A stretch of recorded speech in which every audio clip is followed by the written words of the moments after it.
मतलब फ़लस्तीन के लिए अगर हिमायत के लिए यहाँ पे खड़े होते हैं लोग, उन पे UAPA लगाया जाए तो ये खुद है, ये सेल्फ एक्सप्लेनेटरी है कि ये नाजायज़ इंतज़ामिया किस हद तक नाजायज़ कामों तक गिरती है। और मैंने कल भी बात की थी कि इन लोगों ने जो फ़लस्तीन की हिमायत की है कोई क्राइम नहीं किया है, ये इस हुकूमत की, ये इस मुल्क की स्टेटेड पॉलिसी है। हमारी फॉरेन पॉलिसी का हिस्सा है फ़लस्तीन की हिमायत और फ़लस्तीनी लोगों की हिमायत। उसी बात को इन्होंने सड़कों पे दोहराया। अब ये कन्फ्यूजन कहाँ पे है, या कन्फ्यूजन ना होने के बावजूद ये चूँकि ये बात करने वाले मुसलमान हैं, हिमायत करने वाले कश्मीरी लोग हैं, इन पे UAPA लगाया जाता है। अगर UAPA लगाना है तो गवर्नमेंट ऑफ इंडिया पे भी UAPA लगाया जाए, जिसकी स्टेटेड पॉलिसी है फ़लस्तीन की हिमायत। तो इस ज़्यादती से बाज़ आए, इन नाजायज़ हरकतों से बाज़ आए। जैसे कल कुछ लड़कों को रिहा किया गया था, मेरी उम्मीद है इन पे जिन लड़कों पे UAPA लगाया गया है ये बहुत ही सख्त कदम है, नाजायज़ कदम, इसके नताइज बहुत गलत होंगे। ये क्रिमिनल्स तैयार करने की कोशिश कर रहे हैं बजाय इसके कि ये माशरे को ठीक करे।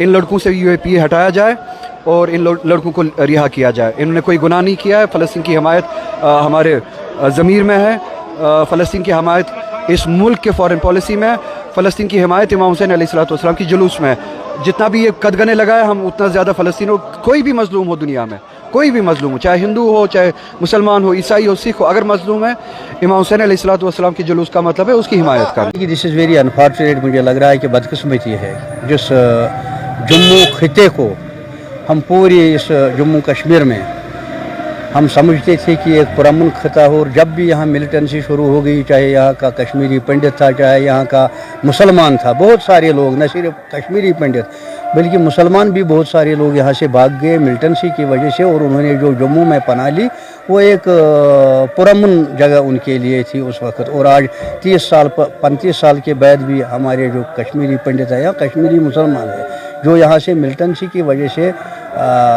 मुहाजिर बन गए, वहाँ चले गए, और हमें लग रहा था जम्मू का खिता जो है वो हम सब के लिए एक पुरअमन खिता है। तो बदकिस्मती है कि इस वक्त जो उस खिते में जो हालात हैं वो हम सब के लिए एक परेशान कुन मतलब माहौल पैदा कर रहा है।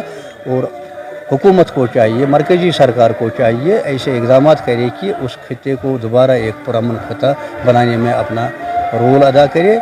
सियासत करने के बजाय उन्हें तवज्जो देनी चाहिए उस खिते में जो हालात हैं जम्मू वाले एरिया में, चाहे वो पुंछ है, चाहे वो राजौरी है, वो डोडा का खिता है, चाहे वो उधर बलेसा का बनी का एरिया है, वहाँ क्या नाम है उसका, कठुआ का एरिया है।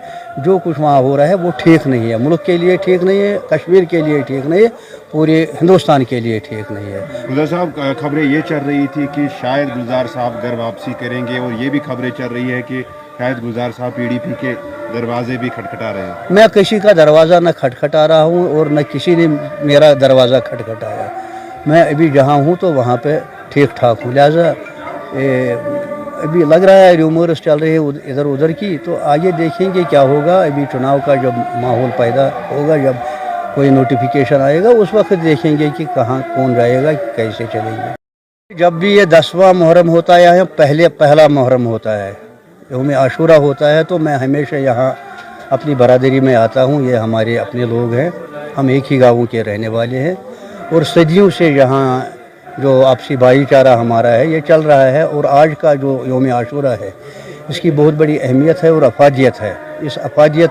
इसकी अफादियत है कि हक़ सदाकत का जो सबक देता है इमाम हुसैन अलैहिस्सलाम और उसके बेहतर साथियों ने, जो करबला के मैदान में जो उन्होंने अपने जाने निछावर की शहादत दी।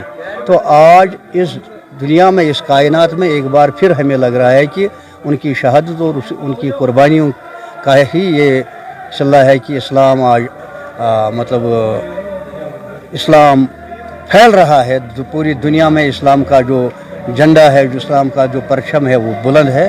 और यही है कि इमाम हुसैन अलैहिस्सलाम और उसके साथियों ने जो कुर्बानियाँ दी, यही वजह है कि आज भी हमें इनकी वो शहादत याद दिलाते हैं कि उन्होंने क्या फ़लसफ़ा दिया, क्या सबक दिया, और किस तरह करबला के मैदान में उन्होंने हक़ का जो परचम है उसको बुलंद रखा। और हमारी भी ज़िम्मेदारी है बैसित मुसलमान उस झंडे को, उस परचम को हमें दोबारा बुलंद करने की। हमें अल्लाह से यही दुआ करेंगे कि हमें तौफीक दे। उस बात ये